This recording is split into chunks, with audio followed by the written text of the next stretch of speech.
Good morning. America और Iran के बीच में 15 दिन के युद्ध विराम को लेकर अब बहुत ही घमासान होना शुरू हो गया है। जैसा कि मैंने पिछली वीडियो में आपको बताया था कि इजराइल के प्राइम मिनिस्टर बेंजामिन नेतन्याहू बहुत परेशान है और उनको देश के अंदर से काफी जिल्लत का सामना करना पड़ रहा है।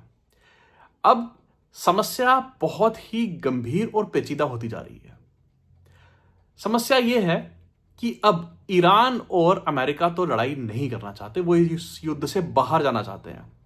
लेकिन अमेरिका का पुत्र इजराइल और ईरान का पुत्र लेबनान, जिसमें कि हिजबुल्ला बहुत तगड़े तरीके से बैठा हुआ है, असल लड़ाई इन दोनों के बीच की है।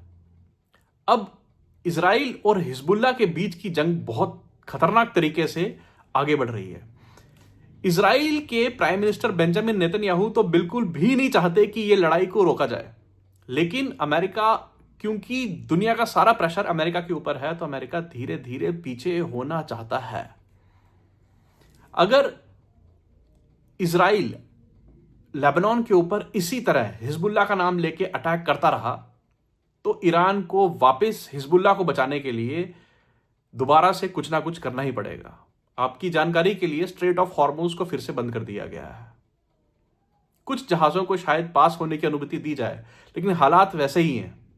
बस अब युद्ध विराम है, लेकिन दुनिया के लिए स्ट्रेट ऑफ हॉर्मुज अभी भी बंद है। अब अमेरिका इसमें क्या डिसीजन लेता है, क्या स्टैंड लेता है, यह बहुत इंपॉर्टेंट है।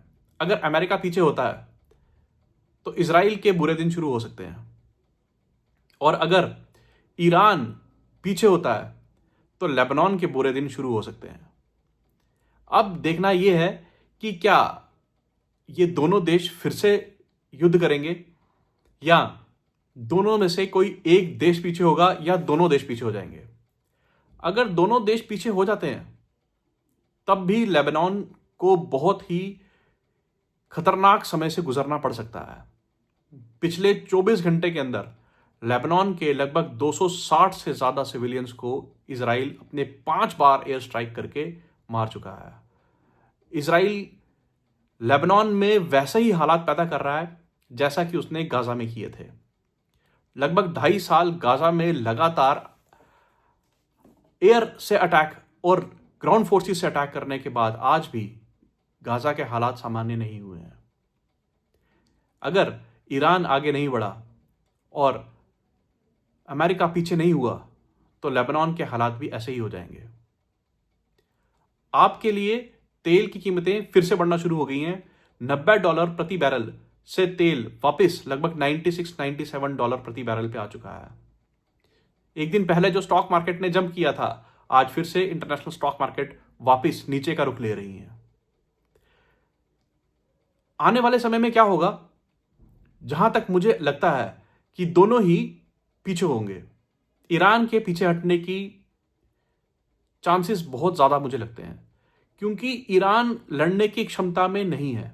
हां, स्ट्रेट ऑफ हॉर्मुज को बंद तो करेगा, लेकिन अब वो लगता है कि अमेरिकन बेसिस के ऊपर अटैक नहीं करेगा। हां, अगर अटैक करेगा भी तो हो सकता है कि वो लेबनान के खिलाफ इजराइल के ऊपर मिसाइल से हमला करे।